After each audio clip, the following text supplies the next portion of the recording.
जय हिंद दोस्तों, कैसे हैं आप सब। स्वागत है आपके पास फिर से। देखिए 2 महीने बचे हैं यूपीएसआई के लिए आपके। अक्टूबर तो गया, नवंबर और दिसंबर। दिसंबर के लास्ट में आपका एग्जाम हो जाएगा या फिर जनवरी के शुरू में आपका एग्जाम हो जाएगा। ये अच्छी बात है कि आपको 1 महीना पहले आपको पता चल जाएगा, यानी कि 1 महीना आपके पास रिजर्व में है।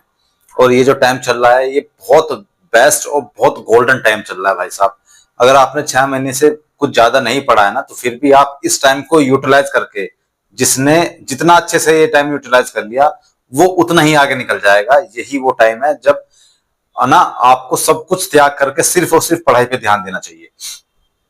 अभी तक आपका पूरा सिलेबस कंप्लीट हो जाना चाहिए था, और जिसका नहीं हुआ है वो 10 से 15 दिन के अंदर अपना पूरा सिलेबस कंप्लीट कर ले और रिवीजन और टेस्ट के लिए फिर आगे बढ़े। और जिनका सिलेबस कंप्लीट हो गया है, रिवीजन और टेस्ट यही दो चीजें अपना ले। आप इस टाइम पर लगभग 2 सवा 2 महीने आप रिवीजन और टेस्ट में ही अपना पूरा समय दें, और फिर देखिए कमाल कि आपका सिलेक्शन तो निश्चित बनेगा यार। अगर जो बंदा 2 महीने 8 से 10 घंटे रिवीजन और टेस्ट ही लगा रहा है, प्रैक्टिस ही कर रहा है, उसके लिए तो बहुत आसान हो जाएगा यूपीएसआई का एग्जाम। एक सबसे बड़ी बात यह है कि आप सब लोग ऑनलाइन टेस्ट दे रहे हैं। ऑनलाइन टेस्ट न दे करके आप ऑफलाइन टेस्ट दीजिए, क्योंकि आपका एग्जाम ऑफलाइन होगा, आप ऑनलाइन टेस्ट देते हैं तो आपका माइंड उसी तरीके से प्रिपेयर होता है जैसे आप उसको प्रिपेयर करते हैं। अब आप ऑनलाइन टेस्ट दे रहे हैं तो आपका माइंड ऑनलाइन टेस्ट में ही प्रिपेयर है। जा करके ऑफलाइन देंगे तो माइंड आपको कैप्चर करने में बहुत टाइम लगाएगा। और जो कैलकुलेशन होती है ना, हम ऑनलाइन में अलग करते हैं और ऑफलाइन में अलग करते हैं। ऑफलाइन में तो क्या हम क्वेश्चन में ही कैलकुलेट कर लेते हैं, क्वेश्चन के ऊपर ही। और ऑनलाइन में क्या, पहले स्क्रीन पे देखना पड़ता है, फिर हमको फिर सोल्व करना पड़ता है। इस तरीके से 4-5 बार देखते हैं तो बहुत टाइम जाता है।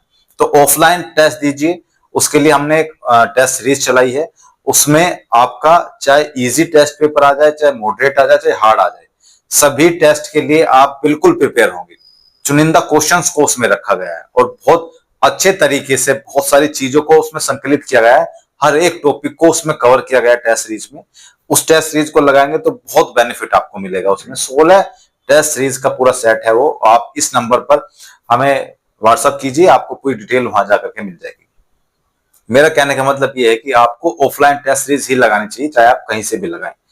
दूसरी बात आती है रिवीजन की।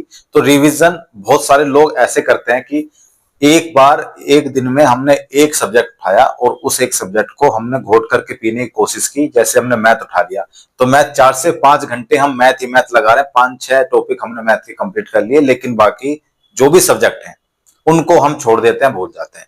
ये हमारी सबसे बड़ी गलती होती है। हमें रिवीजन भी उसी तरीके से करना चाहिए जैसे हम पढ़ाई करते हैं। हम हर सब्जेक्ट को प्रॉपर टाइम उसको देना चाहिए। 4 सब्जेक्ट हैं, चारों सब्जेक्ट को अच्छे से पढ़ना चाहिए। एक ही दिन में चारों सब्जेक्ट का रिवीजन करना चाहिए। वो अलग बात है कि जैसे आपका मैथ स्ट्रांग है तो आप मैथ को कम समय दें, हिंदी बहुत ज्यादा वीक है तो हिंदी को बहुत ज्यादा समय दें।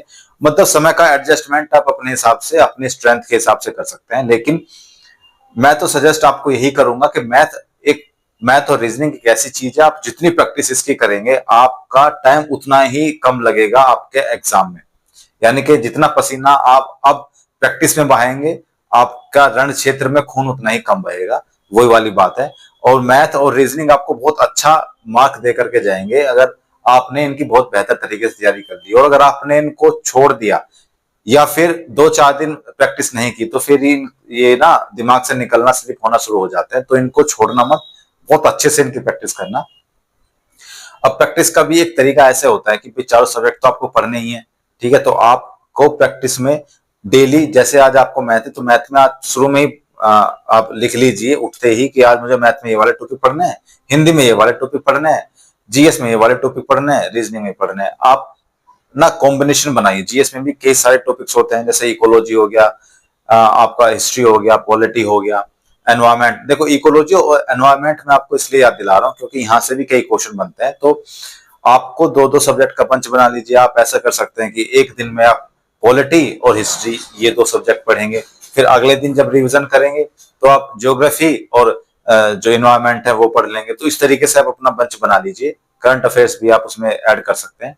तो इस तरीके से आप पढ़िए, इस तरीके से अपना रिवीजन करिए। और भाई रिवीजन बेहतर तरीके से करो, तैयारी करो, आपका सिलेक्शन निश्चित हो जाएगा। अगर आपने अब तक अपना कंप्लीट सिलेबस कर लिया है या आने वाले 10-15 दिनों में कंप्लीट कर लेंगे, आपका सिलेक्शन हो जाएगा।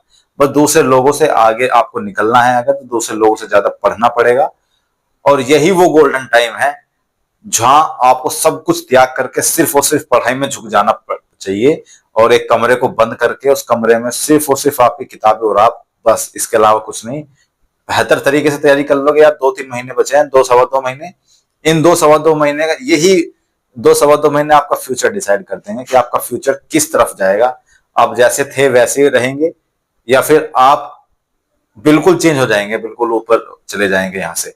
तो मैं तो आशा करता हूं कि आप सब लोग यहाँ से बहुत ऊपर उठ जाएं। पढ़ते रहिए, लेकिन सभी लोग खुश रहिए, हंसते रहिए। मिलता है अगली वीडियो में, तब तक के लिए जय हिंद।